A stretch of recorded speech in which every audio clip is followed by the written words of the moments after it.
Assalamualaikum warahmatullahi wabarakatuh. Saya sedang bersama dengan senior saya, kakak kelas saya di Mesir, Al-Mukarram, Ustadz Dr. Damanhur Abbas. Nikmati kajian-kajian tausiah beliau yang bergizi, berkualitas di channel Ustadz Damanhur Abbas. Jangan lupa tonton, subscribe, like, share, and comment.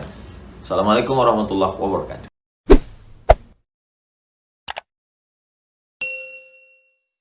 Assalamualaikum warahmatullahi wabarakatuh. Alhamdulillah. Alhamdulillah bi ni'matihi tatimmu shalihat wa bi fadlihi tatanazzalu al-barakat. Asyhadu an la ilaha illallah lahu da'watul haqq. Hadisun 'alaiha wa wajaba tabshiri biha wa takum minkum ummati yad'una ila al-khair. Ya'muruna bil ma'ruf wa yanhauna 'anil munkar wa ulaika humul muflihun. وأشهد أن محمدًا عبده ورسوله بلغ الرسالة وأدى الأمانة ونصح الأمة وكشف الأمة حتى أتانا اليقين ليلها كان هادها لا يزيغ عنها إلا هادي. اللهم صل وسلم وبارك وأنعم على حبيبنا وشفيعنا وزخرنا ومولانا محمد وعلى أزواجه أمهات المؤمنين وذرياته وأهل بيته وأصحابه أجمعين. وجزا الله عنا سيدنا محمد صلى الله عليه وسلم بما هو أهل. رب اشرح لي صدري ويسر لي أمري واحلل عقدة من لساني يفقهوا قولي. أما بعد. Para asatidzah yang saya muliakan dan benda yang saya cintai, Bapak Ibu jemaah salat semua yang dirahmati Allah, senantiasa kita panjatkan puji dan syukur kepada Allah yang telah memberikan nikmat iman kepada kita sehingga kita dapat melangkahkan kaki kita untuk melaksanakan salat subuh berjemaah sembari beriktikaf di rumah Allah. Salawat dan salam bersama-sama terpanjatkan kepada junjungan kita Nabi Muhammad sallallahu alaihi wasallam yang telah mengajarkan kepada kita segala aspek tatanan kehidupan.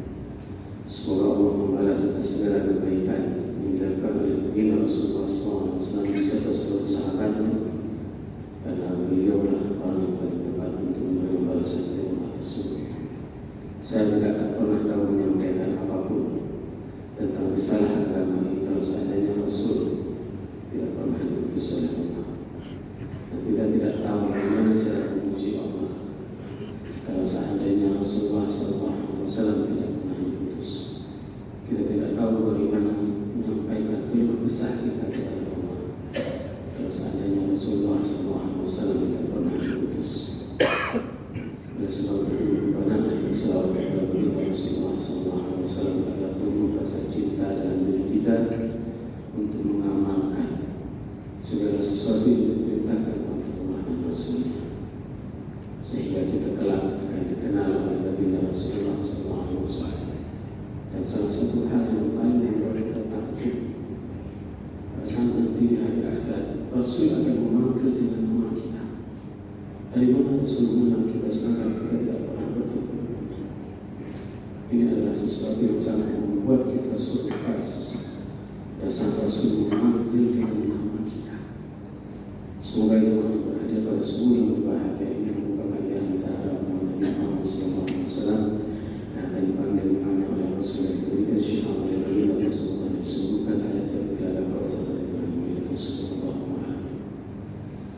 Bapak Ibu jemaah salat semua yang dirahmati Allah, Al-Quran memberikan potret gambaran kepada kita tentang segala kehidupan bagi kita. Salah satu potret konspirasi yang dilakukan oleh orang-orang terdahulu terhadap agama Allah ini adalah orang-orang Yahudi, dan itu diabadikan di dalam Al-Quran, di mana Allah berfirman dalam surat An-Nisa ayat 21 yang berbunyi, Bismillahirrahmanirrahim.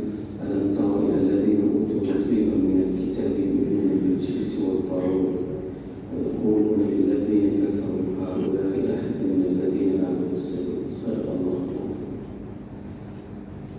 Allah memberikan sebuah gambaran kepada kita bahwasanya apakah kalian tidak melihat bagaimana orang-orang yang diberikan kitab Taurat, yaitu orang-orang Yahudi,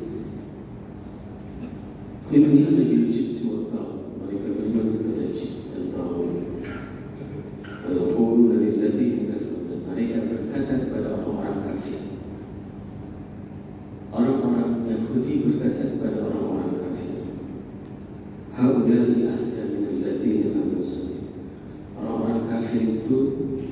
jauh lebih mendapatkan hidayah daripada orang-orang Yahudi.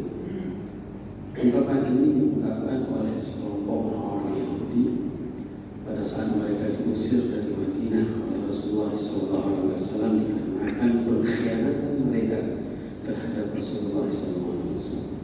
Bani Nadir itu diusir dari Madinah. Setahun setelah peperangan Uhud, mereka itu diusir dari Madinah dan mereka memilih tempat namanya Khaybar.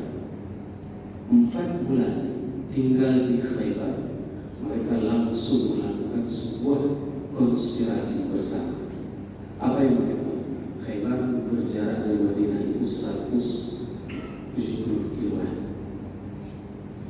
Jarak antara Madinah dan Khaybar, dan itu merupakan benteng terkokoh orang-orang Yahudi. Dan itu diabadikan di dalam surat Al-Hasyr. 4 bulan mereka berada di Khaybar, mereka melakukan konspirasi menggalang kekuatan untuk menyerang Madinah, sehingga salah seorang utusannya Huyai ibn al-Akhtab itu melakukan perjalanan ke Mekah untuk menegosiasi memerangi orang-orang mukmin di Madinah. Huyai menyatakan bahwasanya orang-orang kafir di Mekah itu jauh lebih baik, dan mereka itu adalah orang-orang yang memang mendapatkan hidayah, sehingga dia tidak ragu-ragu untuk menyembah berhala. Padahal jelas-jelas orang-orang Yahudi itu, orang-orang yang diberikan kitab Taurat, mereka tidak akan pernah mempercayai penyembahan terhadap berhala. Dan sampai dengan hari itu berarti mereka sudah mengubah agama ini. Mereka tidak ada patung Tuhan. Berbeda dengan agama Nasrani, mereka menjadikan Tuhannya patung-patung. Dan pada saat dia ingin mendapatkan dukungan dari orang-orang kafir, maka dia tega untuk menyembah berhala. Sebenarnya ini adalah gambaran yang ingin disampaikan di dalam Al-Quran kepada kita umat Islam.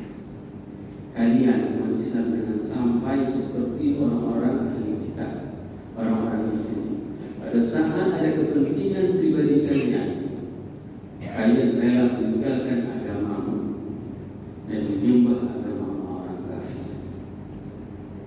Hal ini terjadi hanya ingin untuk mendapatkan dukungan finansial dari salah satu negara, maka mereka berkunjunglah ke negara tersebut.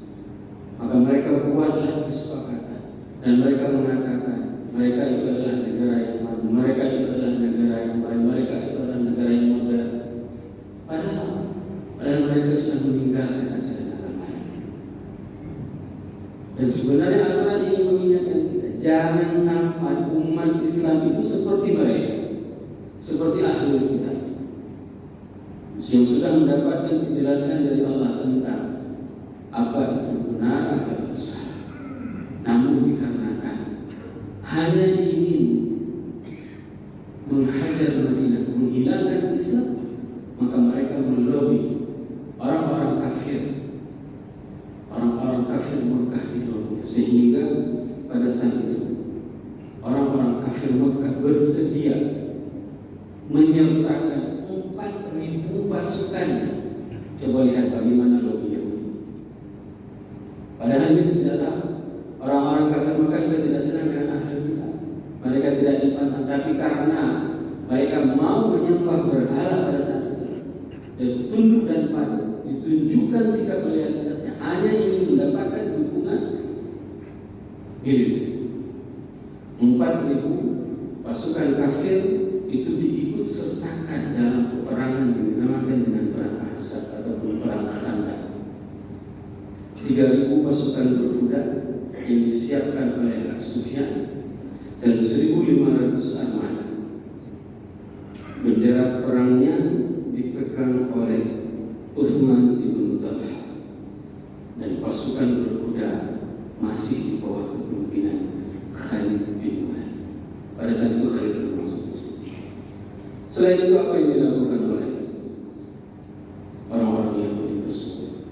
Ingin menghancurkan Islam, mengumpulkan segala kekuatan yang ada di Jazirah Arab, yaitu mereka melobi ke Ghatafan.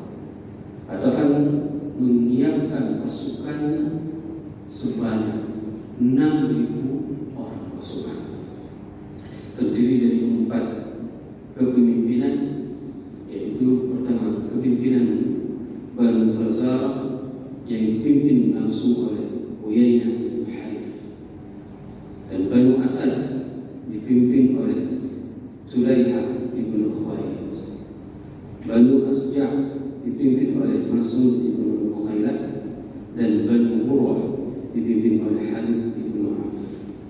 Sehingga pada saat itu umat Islam berdiskusi secara serius. Rasul mengajak para sahabat dan sudah mengetahui kekuatan orang-orang kafir, yaitu sekitar 10.000 pasukan yang akan menyerang Madinah. Maka pada saat itu Rasul mengajak beberapa orang sahabatnya, kondisi kita, apakah kita menunggu di Madinah, di dalam kota, atau kita keluar dari Madinah? Hasil musyawarah, maka mereka sepakat bahwa kita akan menunggu di Madinah. Dan di mana tempat penungguannya, yaitu Suasa dan Madinah. Nah, pada saat seperti itu, karena kekuatan umat Islam itu hanya 3.000 pasukan, dan itu bercampur dengan orang-orang munafik. Bercampur dengan orang-orang munafik. 3.000 itu sudah include dengan munafik yang tidak akan mau ikut perang. Kekuatannya berarti sangat lemah, tidak sepadan.